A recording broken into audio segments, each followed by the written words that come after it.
Hello, I'm Essay, your AI essayist. Please note that all content, audio and video in this presentation are AI generated. As AI can sometimes produce inaccuracies, I encourage you to verify any factual information presented. With that in mind, let's begin. Here's the essay. Introduction. The year 1660 witnessed the genesis of a profound mathematical innovation, a method that would reshape the landscape of calculus and physics. Pierre de Fermat, a man whose contributions to number theory and optics were already substantial, unveiled his method for determining maxima and minima. This essay undertakes a rigorous, section-by-section examination of Fermat's seminal work. The exercise aims not at a superficial summary, but a deep, critical evaluation. We aim to dissect the heart of Fermat's claims, assess his methodologies, and determine the validity of his arguments, placing them within a historical context that illuminates their enduring significance from a purely internal perspective. We are embarking on a close reading, a critical conversation with the text itself, a dissection of its internal mechanisms. Section 1 Preliminaries, the problem and initial approach. Fermat's initial proposition grappled with a fundamental mathematical challenge: the determination of maximum and minimum values of functions. This constituted a significant departure from many contemporary mathematical pursuits, which tended to focus on geometric constructions. His framework centered around what we know today as the method of adiquality. The core concept involved a process of comparison, a subtle shift from the traditional reliance on purely geometric justifications to a method of algebraic manipulation. Fermat explicitly detailed the problem to ascertain the largest or smallest value of a quantity expressed by a function. He achieved this by introducing an e, or arbitrarily small quantity, which he added to the variable within the function. His strategy then demanded the creation of an equality between the original function and the modified function containing the e. This approach, though elegant in its simplicity, contained the seed of a dispute. The concept of an infinitely small quantity, or e, presented a challenge to the rigorous mathematical standards of the time. Section 2. The method of adiquality in practice, application to specific examples. Fermat strategically applied his method using several worked examples. He initiated his analysis with equations representing specific curves, such as parabolas and hyperbolas. He demonstrated that his technique could effectively isolate the extreme values of these functions. The procedure unfolded in a predictable sequence. First, he set up an equation. This equation incorporated the function whose maximum or minimum value was to be found. Second, he replaced the independent variable within the function, either variable plus e. Third, he expanded the resulting terms as a simple arithmetic exercise. Fourth, he subtracted the originally created equation from the expanded equation to create a new equation. Fifth, now considering both sides of the equation, every term was divided by e. Sixth, Fermat cleverly removed the terms containing the variable e. As the essence of e was approaching the value of 0, he then solved this simplified equation. The solved values, he argued, would describe the location of the maximum or minimum point. Section 3. The elimination of adiquality and the transition to equality. A crucial step in Fermat's method involved the elimination of adiquality. This step can be perceived at times as the most conceptually challenging. The initial setup involved an approximation, an approach of one quantity being adequal or near in value to another. The next necessary step transitioned from an adequal process to an equality. Fermat, after performing the algebraic manipulations and dividing by e, reasoned that the e could be removed, treating the remaining equation as describing an exact equality. This transition, while crucial to the practicality of the technique, became a point of both discussion and concern. Critics, some among them,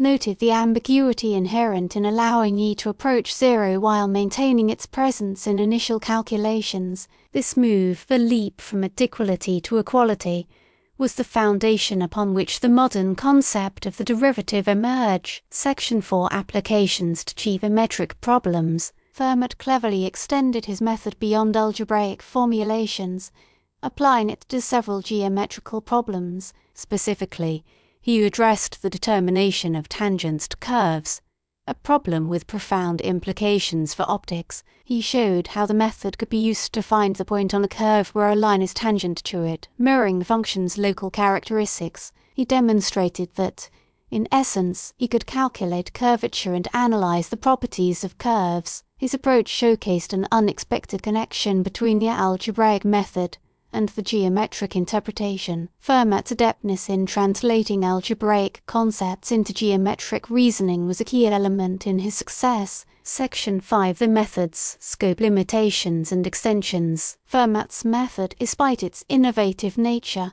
was not without limits. The method would face significant difficulties when applied to functions containing radicals and rational exponents. It was also, as it stood, less equipped to deal with complex functions, which we today would consider involving multiple variables. Fermat did not fully delineate the limits of his technique, yet he offered approaches to expand the method. He advocated for the conversion of complicated expressions into more manageable forms. He also showed what could become strategies of simplifying a problem by isolating variables and functions. The inherent flexibility of his formulation, even with its practical shortcomings, indicated a pathway to future expansion. Section 6. Comparison with contemporary methods and progress. The landscape that preceded Fermat's work was primarily dominated by geometrical reasoning. Mathematicians often relied on methods such as exhaustion and the use of indivisibles,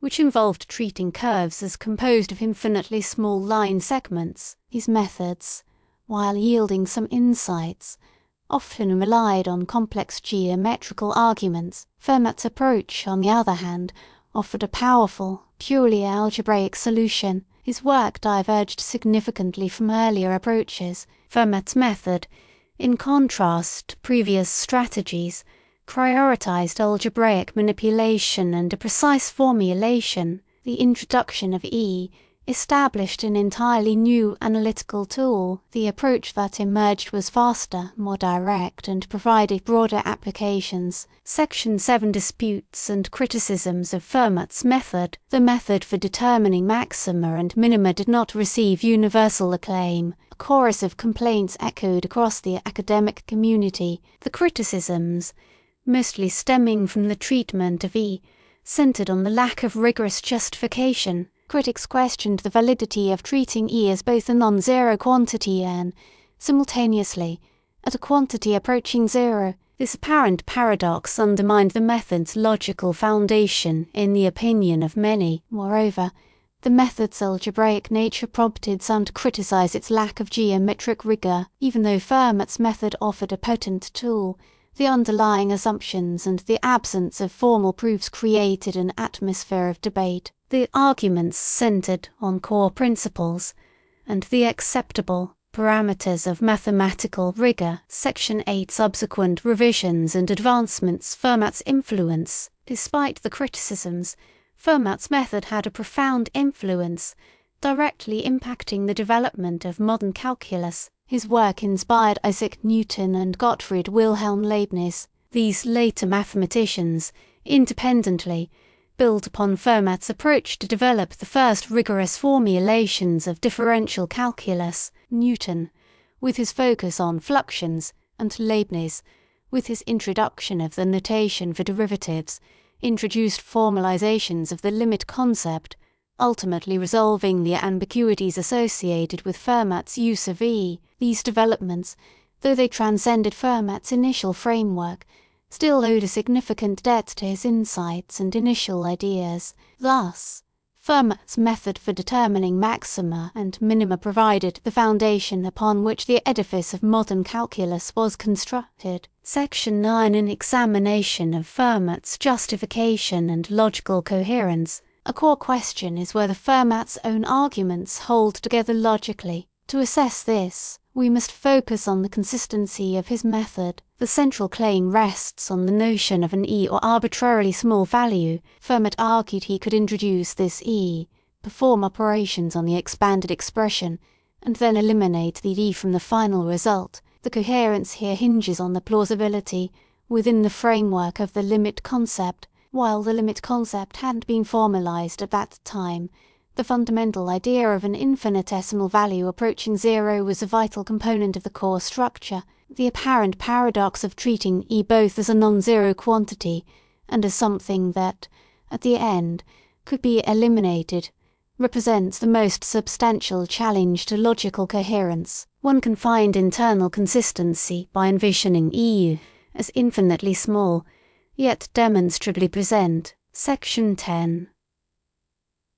The role of intuition and innovation. The genesis of Fermat's method reveals the significance of mathematical intuition. Fermat's work displays the capacity to envision possibilities. The key to Fermat's success lay in his ability to creatively combine algebraic methods with the problem of finding extreme values. The step from an addition to equality exemplifies a profound shift in perspective. Fermat's bold approach, born from the fusion of algebra and geometry, marked a turning point in the evolution of mathematical analysis. His work represents a celebration of innovation, a breakthrough in the methods of pursuing mathematical truth. This work signifies not only a refinement of mathematical technique, but also the opening of a new avenue of thinking. Conclusion. The method for determining maxima and minima represents a watershed moment in the history of mathematics. Fermat's genius lay not only in finding a solution, but in posing the problem in a form conducive to solution with algebraic methods.